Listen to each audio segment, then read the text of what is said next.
doon tayo. Okay? Malinaw sa'yo. Yes. So yung motorsiklo mo, rehistrado, wala pang plaka. May nagpagawa po kami ng Temporary plate. temporary plate po.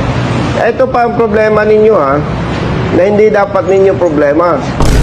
Kailangan daw, meron kayong authority to use improvised plate. Yes po, yun nga. Hindi nyo kailangan yun.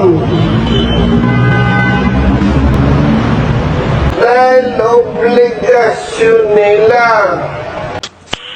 Nice. Yung mga rider niya, Hindi ninyo kailangan yun. Wag. Wag.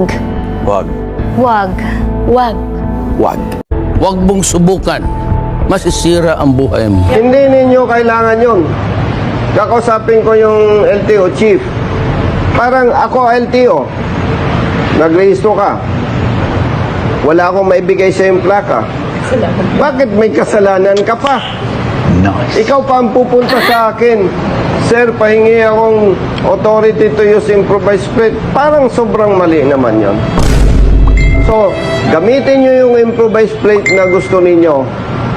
At pag hinuli kayo ng LTO, maniwala ka sa usapang public service at sa tama, hindi ka dapat pagmultahin.